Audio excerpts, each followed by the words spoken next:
bakit kayo nagsasabi na yung presidente na yan ang mismo humabol, nag-expose sa korupsyon? At siya mismo gusto niya tigil yung korupsyon.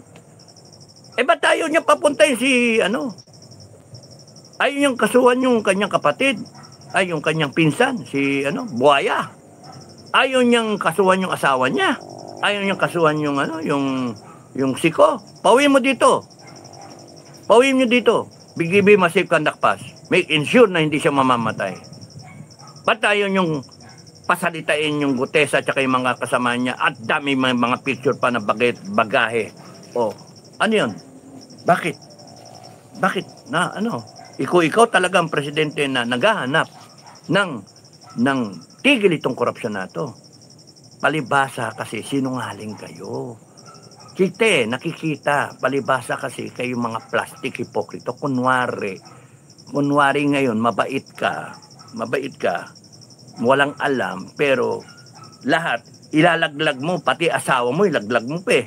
Kasi sabi mo, kung binigay ni Martin Romualdez yung 56 billion sa asawa mo, kasuhan niya yung asawa ko. Imagine, laglag mo yung asawa mo. Tapos nun, laglag mo yung pinsan mo. Pati siya, kasuhan din siya. Pero ikaw, you're very sorry, ganito nangyari.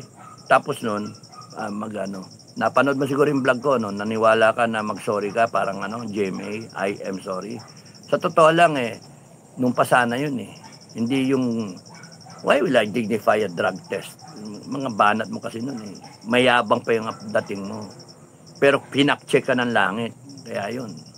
Lumitaw yung flood control, nasa yung flood control, ka, naipit ka, kaya ka kinakailan lumabas to correct your bubu, your blunder, ang image mo.